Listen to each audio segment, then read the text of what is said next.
ಕುಷ್ಟಗಿ ಪಟ್ಟಣದ ಸರ್ಕಾರಿ ಪ್ರಥಮ ದರ್ಜೆ ಕಾಲೇಜು ಮಹಾವಿದ್ಯಾಲಯದಲ್ಲಿ ಶನಿವಾರ ದಿನ ಡಾಕ್ಟರ್ BR ಅಂಬೇಡ್ಕರ್ ಅವರ 69ನೇ ಮಹಾಪರಿನಿರ್ವಾಣ ದಿನ ಆಚರಿಸಲಾಯಿತು. ಕಾರ್ಯಾಲಯದ ಸಭಾಂಗಣದಲ್ಲಿ ಪ್ರಾಚಾರ್ಯರು ಸೇರಿದಂತೆ ಬೋಧಕರು, ಸಿಬ್ಬಂದಿ, ವಿದ್ಯಾರ್ಥಿಗಳು ಸಂವಿಧಾನ ಶಿಲ್ಪಿ ಡಾಕ್ಟರ್ BR ಅಂಬೇಡ್ಕರ್ ಅವರ ಭಾವಚಿತ್ರ ಪೂಜಿಸಿ ಪುಷ್ಪ ಸಮರ್ಪಿಸಿ ದೀಪ ಬೆಳಗಿಸುವ ಮೂಲಕ ಗೌರವ ಸಲ್ಲಿಸಿದರು.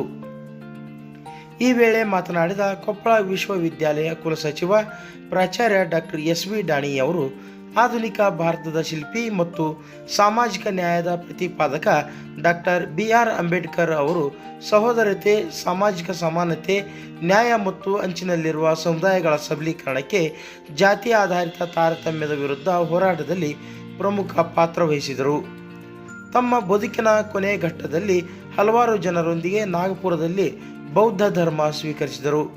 ಗೌತಮ ಬುದ್ಧ ತಮ್ಮ ಕೊನೆಗಾಲದಲ್ಲಿ ಹೇಗೆ ಪರಿನಿರ್ವಾಣ ಹೊಂದಿದರೋ ಹಾಗೆ ಬೌದ್ಧ ತತ್ವದ ರೀತಿ 1956ರಲ್ಲಿ ಡಾಕ್ಟರ್ BR ಅಂಬೇಡ್ಕರ್ ಅವರು ಪರಿನಿರ್ವಾಣ ಹೊಂದಿದರು. ಈ ವರ್ಷದ 69ನೇ ಮಹಾಪರಿನಿರ್ವಾಣ ದಿವಸವನ್ನು ಇಂದು ನಾವು ಆಚರಿಸುತ್ತಿದ್ದೇವೆ.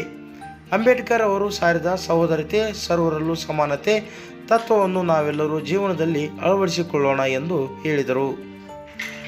ಈ ಸಂದರ್ಭದಲ್ಲಿ ಉಪನ್ಯಾಸಕರಾದ ಅನಿತಾ ಪಾಟೀಲ್, ದುರ್ಗೇಶ್ ಹಾಗೂ ನಾನಾ ವಿಭಾಗಗಳ ಮುಖ್ಯಸ್ಥರು, ಉಪನ್ಯಾಸಕರು ಮತ್ತು ವಿದ್ಯಾರ್ಥಿಗಳು ಹಾಜರಿದ್ದರು.